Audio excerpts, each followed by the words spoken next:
Hello everyone, welcome to Sangeeta classes. Students, आज हम class 10 का चैप्टर 11 कंस्ट्रक्शन वो करने जा रहे हैं।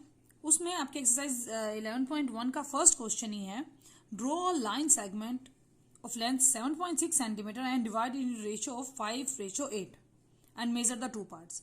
मीन्स इस कंस्ट्रक्शन चैप्टर में पहली एक्सरसाइज जो है वो एक्सरसाइज है उस एक्सरसाइज में जो क्वेश्चंस हैं वो क्वेश्चंस हैं कि किसी भी लाइन सेगमेंट को रेशियो में डिवाइड करना, और उसी का यूज करके हम इस एक्सरसाइज में क्वेश्चन करेंगे जिसमें हम ट्राइंगल्स कंस्ट्रक्ट करेंगे और ट्राइंगल्स की साइड को भी रेशियो में डिवाइड करेंगे। मतलब कि मेन चीज क्या है, मेन इसमें इस एक्सरसाइज में आपका है कि how you construct a line segment and divide in a given ratio.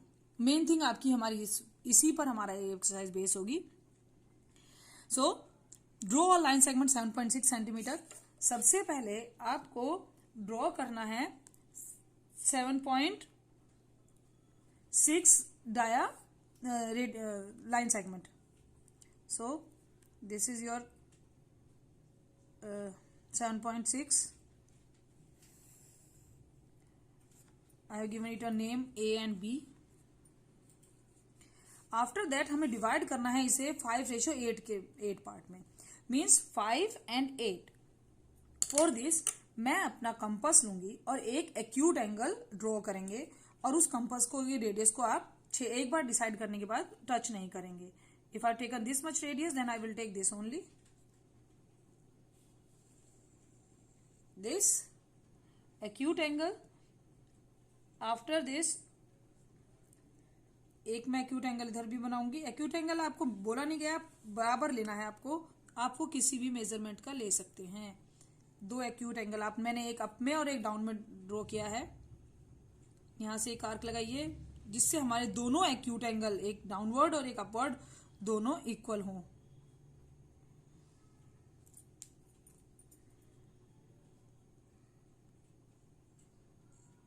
So this is your up and down.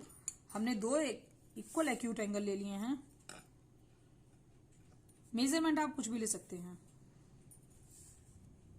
Join these two. आपने देखिए मैंने क्या करा है, मैंने 7.6 लाइन सेगमेंट ड्रॉ की है। This is your 7.6 centimetre. After that मैंने ए पॉइंट पे अपवर्ड एक एक्यूट एंगल ड्रॉ किया है, और सेम मेजरमेंट का बी पर क्या है। इस बात पर ध्यान दीजिए कि वो भी जो बी पर मैंने कंस्ट्रक्ट किया है वो भी सेम मेजरमेंट से है। दोनों का मेजरमेंट बिल्कुल सेम है। मुझे डिवाइड करना है 5:8 में। मीन्स मैं 5 जो है, मैं अब जो मेरी एक ये लाइन बनी है, ये रे बनी AX, और इस रे को मैं लाइन दे देती हूँ, नाम देती हूँ AY। अब मुझे AX रे को 5 पार्ट में डिवाइड करना है। इधर लिखती हूँ, दिस इज योर रे AX एंड दिस इज आपकी है ये BY। मीन्स आप BY पर 8 पार्ट्स और AX को 5 पार्ट्स में डिवाइड करेंगे। अपने कंपास की लेंथ आप कितनी भी ले सकते हैं, मगर एक बार लेने के बाद आप उस रेडियस को टच नहीं करेंगे। आपने इतनी रेडियस ली है। अब मैं लगाने जा रही हूं अपनी रे पर मार्क, और मैं 5 मार्क लगाऊंगी।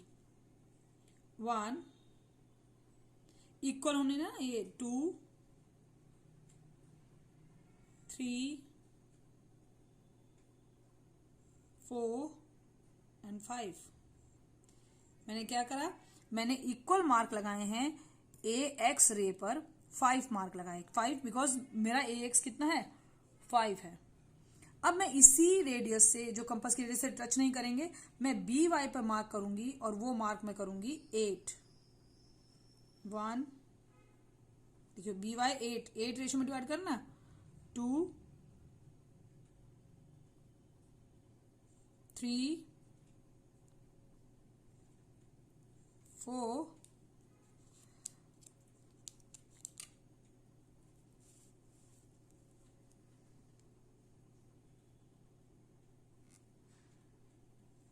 5 6 7 एंड देन 8। आप इन्हें नेम भी दे सकते हैं, बट नो नीड, आप काउंट कर लीजिए 1, ये आपको B1 कर दो, ये B2 कर दीजिए, B3, B4, B5, B6, B7 and B8. The same way, this is your A1, A2, A3, A4 and A5. ठीक है, देखिए आप मैंने 5 AX रे को 5 पार्ट में इक्वल पार्ट्स में डिवाइड किया, सेम इक्वल पार्ट में मैंने इसे 8 रे में डिवाइड किया। अब मैं अपना A5 एंड B8 को ज्वाइन कर दूंगी। Okay, done. So this is your division of your line segment. This point you can say O. OA and OB is the point where you on O point AB line segment is divided into ratio of 5:8. So now construction is done. You have joined the A5 and B8. Now measure these two sides. This is, you can see, it is your 2.9.